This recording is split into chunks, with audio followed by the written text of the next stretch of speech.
Right, I don't know if you plan to be in the Pittsburgh area today. They're sampling out self-driving cars, or Uber is, the car calling service. I don't know how it's working. I don't even know how many are there. But this thing is really happening. You know, there are a lot of people who swear by this. They're saying, look, I mean, these things are as technologically advanced as you can get.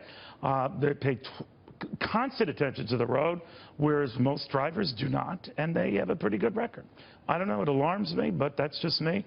But when you up it to 18-wheelers, big rigs, then I don't know, I get a little nervous. My next guest, no doubt, says, calm down. His name is Lior. He's the co-founder, Otto, and former Google product. All right, so you like this. Big rigs can have them. Works out just fine. Explain how it is, just self-driving, just on a bigger level, right? Yes, thanks for having me, Neil. We're really a group of self-driving experts that came together to make our highways safer. And the first product we want to focus on is making the highway safer and making trucks safer. The way we do that is basically offer, you can think about it as a self-driving kit that we can equip or retrofit on any truck driving on the road, add sensors, add compute power, basically allow it to self-drive and sort of elevate the truck driver to be more of a co-pilot and drive much safer in the very mundane, very long stretches of hours that he needs to drive on the road. Leaving aside Teamster truckers who might not be too keen on this idea, Lior, I always wonder with this type of technology, you obviously have to keep up on the latest road changes, construction, all of these elements that come into play and change on a daily, hourly basis. Do these vehicles do that?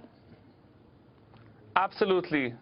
First and foremost, actually mapping the highway system is an easier problem. There's 220,000 miles of those. You can think about few truck routes going throughout the U.S. and thousands of trucks going on them daily, back and forth, back and forth. So you can actually detect changes in the road much faster. And then, of course, regardless of any change, the technology should be able to cope with any obstacle, with anything we detect on the road. And if it fails to cope, we know and can pull safely aside and ask the driver to take control and continue the route. But what if there is no driver? In other words, if this gets to be, and it's a matter of communities accepting it, endorsing it, allowing it, and legally letting it. But something can always go wrong, right? I mean, as any devotee of 2001: A Space Odyssey knows, Hal went nuts, right? You know, for the foreseeable future, we see a truck driver in the cabin driving the truck. It's all about making those guys' job easier and safer. There's over 600,000 so you're not chasing the US. driver out of the truck. A lot of these guys they're on the road constantly, and they get tired. This is the way they could still stay on that. Could they sleep on the truck? Is this exactly? You know, trucks is the backbone of the U.S. economy. They're driving 70% of cargo on the roads. We all live in an on-demand era. We want our stuff to arrive today or yesterday.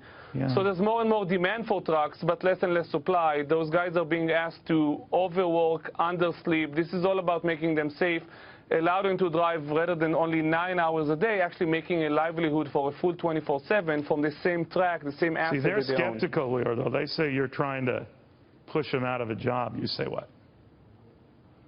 It's really not about pushing them out of a job. It's about making them safe. It's about making the truck driver, rather than having to spend 200 days on the road away from the family, actually completing the job twice as fast and getting back to his family safer. We'll still need for the foreseeable future a truck driver attending to the truck, but basically rather than driving the truck, he's really more of a co-pilot, supervising, taking some rest, but then attending to fueling, unloading, any administrative job he needs to do on the job, but he doesn't have to drive 10 hours straight, just trying to keep a truck between both lanes, which, as we know, driving on the highway can be a pretty mundane job. All right. We'll watch closely. Lior, thank you very, very much.